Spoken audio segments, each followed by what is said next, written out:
La chaire Kazakh est née de la rencontre entre des besoins d'un industriel, Dassault Aviation, en termes de développement d'aéronefs plus intelligents et plus adaptatifs, donc des systèmes plus cognitifs, avec des recherches qui sont menées à l'ISAE Supaéro dans des départements sur des thématiques telles que la neuroergonomie, la conduite et décision et l'ingénierie système.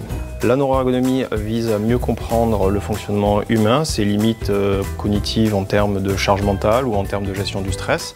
La partie conduite et décision est à la frontière entre le système et l'humain. Elle intègre ces aspects physiologiques, par exemple, avec des algorithmes intelligents, donc de l'intelligence artificielle, pour adapter l'interface et essayer à tout moment d'apporter une assistance à l'équipage. Et ensuite, on est plutôt sur l'architecture globale du système afin d'intégrer toutes ces contraintes et en évitant justement des situations au cours desquelles le système va ne pas bien s'adapter et donc va assurer une sûreté de fonctionnement optimale.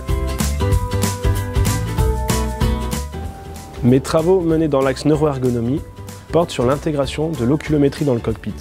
Le but étant de pouvoir surveiller les différents parcours visuels des pilotes en ligne et de pouvoir les alerter quand ceux-ci s'écartent de situations nominales. Suite à cela, nous avons développé un système FETA pour Flight Eye Tracking Assistant. Sur cette interface, vous avez une représentation synthétique du cockpit avec ses différents instruments. Lorsqu'un instrument est trop peu ou trop souvent regardé, il va changer de couleur, comme par exemple ici, il passe au bleu car il n'est plus regardé. Le système prévient donc le pilote qu'il doit regarder la vitesse. Il est possible ensuite d'afficher les instruments qui ont été le plus souvent ou le très peu regardés grâce à une carte de chaleur, comme par exemple ici, l'écran du simulateur qui a été trop regardé. Les travaux que nous menons dans l'axe conduite et décision adressent la problématique de la coopération multi-agents, en particulier quand celle-ci est soumise à des événements incertains, comme par exemple la perte d'un drone ou même l'action d'un opérateur qui n'a pas été prévu en avance pendant la mission. Notre but est du coup de proposer des algorithmes d'intelligence artificielle qui sont par la suite mis en œuvre sur nos drones lors de nos expérimentations. Une attention est alors très spéciale à leur porter sur la coopération quand un des agents est l'opérateur humain.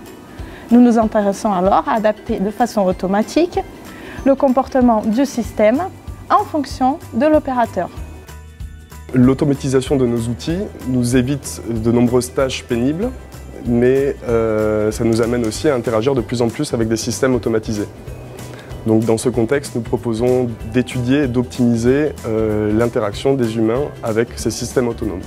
Donc nous avons mis en place une plateforme qui permet aux utilisateurs de réaliser des missions robotiques d'extinction de feux de forêt. Alors cette plateforme nous permet de récolter un maximum de données parce qu'elle est en ligne sur Internet.